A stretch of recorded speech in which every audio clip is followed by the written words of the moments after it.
Assalamualaikum warahmatullahi wabarakatuh. Salam sejahtera untuk kita semua.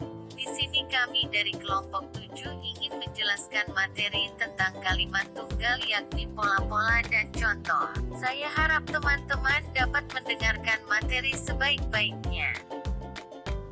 Izinkan saya memperkenalkan anggota kelompok kami, yaitu Lestari Nur Wulandari NIM 10, Agam Failasuf NIM 24, dan Dia Rofika Sari NIM 31. Baik, agar tidak berlama-lama mari kita langsung saja pada materi kita pada kali ini. Kepada para pemateri saya persilahkan. Baik, saya akan menjelaskan mengenai kalimat tunggal. Kalimat tunggal adalah kalimat yang hanya terdiri dari satu klausa atau satu kerangka yang menyusun klausa yang memberikan suatu makna utuh dalam ujaran tersebut. Selanjutnya, saya akan menjelaskan mengenai pola-pola kalimat tunggal. Yang pertama ada pola subjek predikat. Subjek predikat kalimat tunggal adalah susunan unsur pembentuk kalimat tunggal yang secara struktural terdiri dari S dan P. Untuk struktur kiri disebut subjek dan sebelah kanan disebut sebagai predikat. Kalimat tunggal berstruktur SP dengan alasan satu kesatuan bentuk dilihat dari struktur unsur linguistik SP yang tidak bisa berdiri sendiri-sendiri. Satu kesatuan makna dilihat dari kelogisan unsur SP secara gramatikal, yaitu subjeklah yang menjadi pokok kalimat dan predikatlah yang menerangkan subjek. Adapun contoh pola subjek predikat, yang pertama, Anita berlari. Anita berperan sebagai subjek dan berlari berperan sebagai predikat. Kemudian contoh yang kedua ada adik bersiul. Adik berperan sebagai subjek dan bersiul berperan sebagai predikat. Berikutnya pola yang kedua yaitu pola subjek predikat objek, yang mana merupakan satu kesatuan bentuk dan makna. Satu kesatuan bentuk dilihat dari struktur unsur-unsur linguistik SPO yang tidak bisa berdiri sendiri-sendiri. Satu kesatuan makna dilihat dari kelogisan unsur SPO secara gramatikal, yaitu subjeklah yang melakukan pekerjaan seperti yang dinyatakan predikat untuk mencapai objek atau sasaran pekerjaan subjek. Adapun contohnya, yang pertama ada ibu menyiram bunga. Ibu berperan sebagai subjek, menyiram berperan sebagai predikat, dan bunga berperan sebagai objek. Kemudian contoh yang kedua ada kakak menulis memo. Kakak berperan sebagai subjek, kemudian menulis berperan sebagai predikat, dan memo berperan sebagai objek. Selanjutnya yang ketiga ada pola subjek predikat pelengkap, yaitu merupakan satu kesatuan bentuk dan makna. Satu kesatuan bentuk dilihat dari struktur unsur-unsur linguistik SPPL yang tidak bisa berdiri sendiri-sendiri. Satu kesatuan makna dilihat dari kelogisan unsur SPPL secara gramatikal, yaitu subjeklah yang melakukan pekerjaan pada kalimat aktif dan atau yang menderita pada kalimat pasif seperti yang dinyatakan predikat. Kemudian pelengkaplah yang melengkapi pekerjaan S atau yang menjadi sebab penderitaan S. Adapun contoh kalimatnya yaitu yang pertama, tubuhnya berlumuran keringat. Tubuhnya berperan sebagai subjek, berlumuran berperan sebagai predikat, dan keringat berperan sebagai pelengkap. Kemudian contoh yang kedua, mereka sedang berlatih upacara.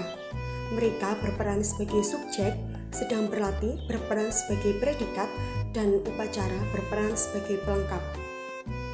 Baik, di sini saya akan menjelaskan tentang pola subjek, predikat, keterangan. Kalimat-kalimat berstruktur SPK merupakan pola kesatuan bentuk dan makna.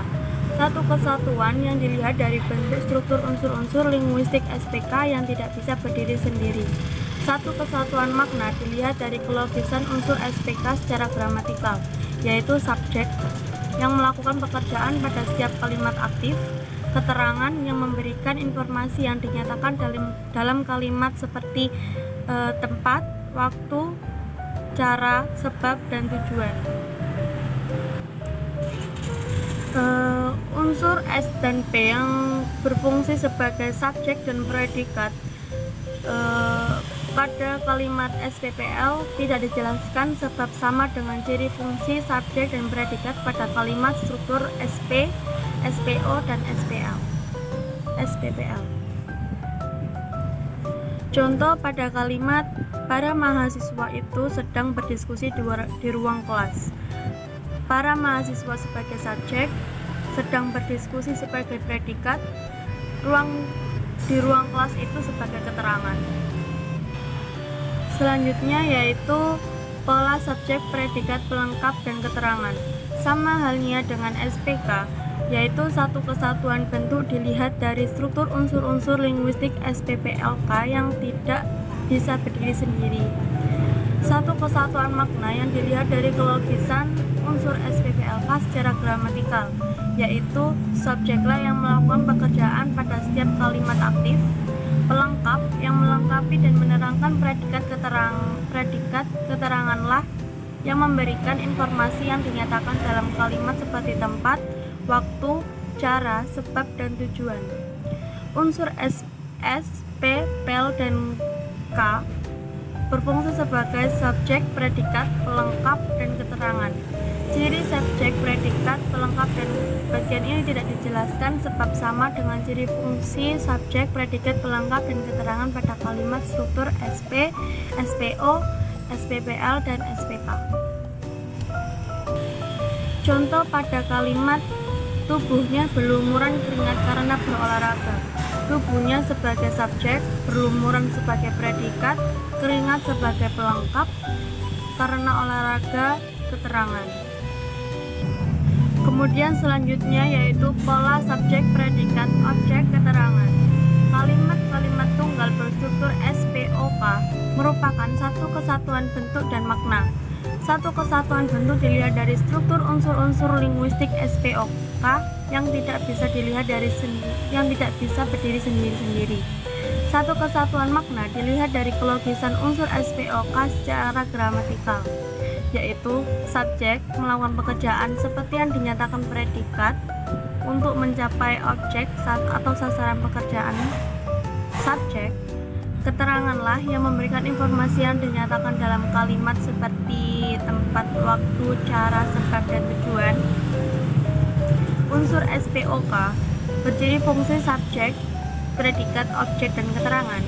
Ciri subjek dan predikat pada kalimat SPOK tidak dijelaskan sebab sama dengan ciri fungsi subjek dan predikat pada kalimat struktur SP, SPO, SPPL, dan SPPELK.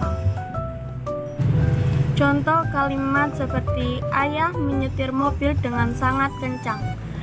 Ayah sebagai subjek, menyetir sebagai predikat, mobil sebagai objek, dengan sangat kencang sebagai keterangan. Baik, selanjutnya saya akan menjelaskan tentang pola subjek, predikat, objek, dan pelengkap. Satu kesatuan bentuk dan makna yang dilihat dari struktur unsur-unsur linguistik SPOPL yang tidak bisa berdiri sendiri-sendiri.